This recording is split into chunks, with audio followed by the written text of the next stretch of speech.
नमस्कार, साक्षीदार न्यूज चॅनलमध्ये आपले स्वागत आहे। इनरव्हील क्लब अकोलातर्फे मातोश्री गार्डन येथे लहान मुलांसाठी पार्क उभारणीच्या उपक्रमाला उत्साहात सुरुवात करण्यात आली। या उपक्रमांतर्गत 35 बाय 80 चौरस स्क्वेअर फूट क्षेत्रफळाच्या मातोश्री इनरव्हील कॉर्नरचे उद्घाटन माजी जिल्हाध्यक्ष वीणा वाघेला व अध्यक्ष जयश्री शास्त्रकार यांच्या हस्ते संपन्न झाले। या प्रसंगी क्लबतर्फे गार्डनमध्ये 4 बेंचेस उपलब्ध करून देण्यात आल्या। त्यामुळे येथे येणाऱ्या नागरिकांना, विशेषतः ज्येष्ठ नागरिकांना बसण्याची सोय निर्माण झाली आहे। या उपक्रमासाठी मातोश्री गार्डनमधील ज्येष्ठ नागरिकांचेही मोलाचे सहकार्य लाभले।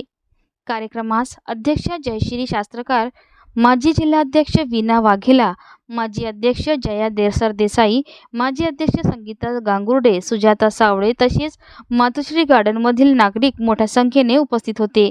यावेळी अध्यक्ष जयश्री शास्त्रकार यांनी पुढेही इनरव्हील क्लबकडून अशा सामाजिक उपक्रमांना सातत्याने सहकार्य दिले जाईल असे आश्वासन दिले। या उपक्रमामुळे परिसरातील लहान मुलांना खेळण्याची सुरक्षित व आनंददायी जागा उपलब्ध होणार असून नागरिकांमध्ये समाधानाचे वातावरण निर्माण झाले आहे।